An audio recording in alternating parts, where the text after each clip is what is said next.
शांति प्रसाद भट्ट जी भी हमारे साथ जुड़ चुके हैं, मनोज ध्यानी जी भी हमारे साथ जुड़ चुके हैं। शांति प्रसाद जी केंद्रीय प्रवक्ता यूजेडी से बहुत बहुत स्वागत है और मनोज ध्यानी जी हमारे साथ जुड़ चुके हैं, राजनीतिक विशेषज्ञ, आपका भी बहुत बहुत स्वागत।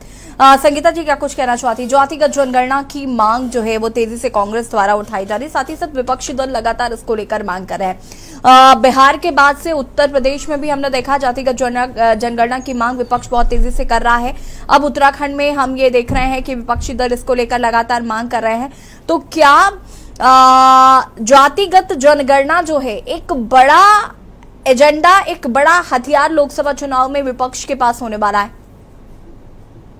यशी जी देखिए, ये कोई हथियार नहीं है, ये लोगों का हक है और इसको हथियार नहीं कहा जा सकता। और ये मांग जो है वो बिल्कुल जायज मांग है, क्योंकि जातिगत जनगणना होनी चाहिए और जो 2021 में ही हो जानी चाहिए थी। मैं उत्तराखंड की परिप्रेक्ष्य की बात करूं तो आप देखिए कि जो निकाय चुनाव है वो केवल ये कहकर टाल दिए गए कि अभी जनगणना नहीं कराई गई है, तो इसलिए निकाय चुनावों को टाला जा रहा है, जबकि माननीय न्यायालय का ये आदेश था। तो आप देखिए, जो दिसंबर में चुनाव हो जाना था और लगातार 7 साल से इनकी सरकार है, उसके बाद भी निकाय चुनाव कराने के लिए अब इन्हें बहाना बनाना पड़ रहा है। तो ये क्या बहाना है? आप भाई जो काम तय समय सीमा से था, दिसंबर में समय खत्म हो रहा है निकाय चुनाव का, तो आपको जनगणना करा लेनी चाहिए थी, लेकिन इन्होंने जातिगत जनगणना नहीं कराई। और देश में भी देखिए लगातार ये बात उठ रही है। और देखिए, हर वर्ग को लाभ पहुंचना चाहिए, ये संवैधानिक अधिकार है, ये लोकतंत्र में संविधान का अधिकार है। और जब तक जनगणना नहीं होगी यशी जी, हम कैसे लोगों को पता चलेगा कि किस वर्ग की आज क्या स्थिति है, कौन सा वर्ग किस स्थिति में पहुंचा है, और उसी के अनुसार उसको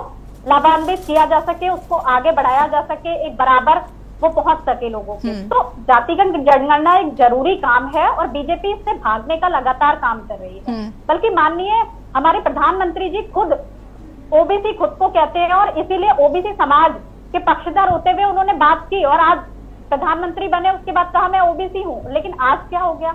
आज क्यों भागना पड़ रहा है? आप जनगणना कराइए, ओबीसी, एससी, एसटी जो भी हमारे तमाम वर्ग हैं, जनजातियां हैं, सबका आकलन जो है वो सामने आना चाहिए और ये बहुत जरूरी है। और मेरा मानना है कि उत्तराखंड में भी सरकार को जल्द से जल्द जनगणना करानी चाहिए और जिसके तहत निकाय चुनाव भी जल्द से जल्द हो सके, उनको टाला ना जाए। ठीक है, शांति प्रसाद भट्ट जी क्या कुछ कहना चाहते हैं इस पर? जातिगत जनगणना एक बड़ा मुद्दा इस वक्त बना हुआ है। देखिए यशी जी, ये भारतीय लोकतंत्र में अति आवश्यक है कि सरकारों को यह जानकारी होनी चाहिए कि कौन किस संख्या में भारत में रह रहा है। बिल्कुल, सवाल इस बात का है कि जातिगत जनगणना होनी चाहिए, सब इसमें सहमत भी होंगे, मगर हमारा यह कहना है कि उत्तराखंड जैसे छोटे राज्य में ये बड़ा इशू नहीं है। उत्तराखंड के जो इशू हैं उस पर यदि हरीश रावत जी अपना दर्द बताते हैं तो हमें लगता कि हरीश रावत जी की जो है उत्तराखंड के प्रति प्यार है। ये बात कहकर हरीश रावत जी ने भारतीय जनता पार्टी को एक प्रकार से एक एज दिया है। उत्तराखंड के मुद्दों से ध्यान भटकाने के लिए, लोकसभा हरिद्वार की जनता को साधने के लिए हरीश रावत जी ने बिहार की तरह जातिगत जनगणना की बात कही है।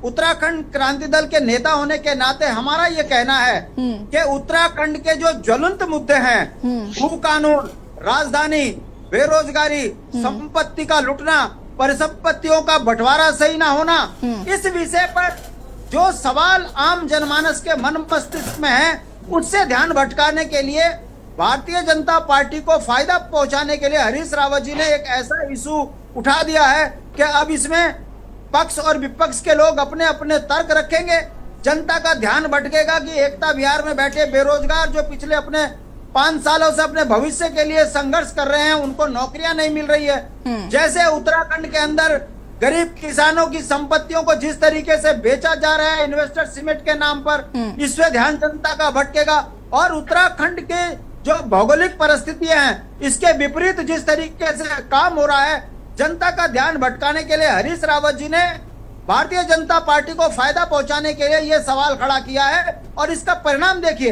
कि उत्तराखंड के ज्वलंत मुद्दे छोड़कर अब आज टीवी चैनलों में यह चल रहा है कि आप जो है बिहार की तरह यहाँ पर जनगणना की बात कर रहे हैं। ये सरकारों का काम है, एक दिन होना ही है कि कौन किस जाति का कितने किस राज्य के अंदर रह रहा है। ये इशू नहीं है। मगर हमारा दुर्भाग्य देखिए कि इन 23 वर्षों में उत्तराखंड में जो यहाँ के मूल निवासी हैं, चाहे वो विधायक हो, सांसद हो, उत्तराखंड के मुद्दों से ध्यान भटकाकर ऐसे ऐसे जुमलेबाजी बात करते हैं जिससे उत्तराखंड का नौजवान ठगा महसूस करता है, यहाँ का मूल निवासी ठगा महसूस करता है। हम ये कह रहे हैं कि जब हरीश रावत जी की अपनी सरकार थी, ये मुद्दा तब भी था, तब कहाँ थे हरीश रावत जी? तब उन्हें जनगणना की चिंता क्यों नहीं हुई? और ये ओबीसी वोट को साधने के लिए हरिद्वार में, मुस्लिम समुदाय को साधने के लिए हरिद्वार में, उनको प्रभावित करने के लिए कि मैं तुम्हारा अपना चहेता हूं इसलिए मेरे साथ खड़े हो जाओ, ये राजनीतिक नौटंकी अब ज्यादा नहीं चलती। हमारी सलाह है हरीश रावत जी को कि उत्तराखंड के स्थानीय मुद्दों पर बात करें तो ज्यादा अच्छा है। भारतीय जनता पार्टी के साथ मैच फिक्स करके ये जो लोकसभा के चुनाव की तैयारी कर रहे हो, ये नौजवान पढ़े लिखे लोगों के बीच में अब ज्यादा चलने वाला नहीं है। ठीक है, हम शांति प्रसाद जी हो, मगर इस तरीके का चुनाव के समय पर इस तरह के मुद्दे उछालना ये राजनीतिक बेईमानी है और कांग्रेस इसमें महारत हासिल किए हुए है। ठीक है, देखिए इसका जवाब मैं शीशपाल जी आपसे भी लूंगी, लेकिन उससे पहले कमलेश जी का रुख कर लेते हैं। जरा कमलेश जी क्या कुछ कहना चाहेंगे? हरीश रावत ने मांग की जो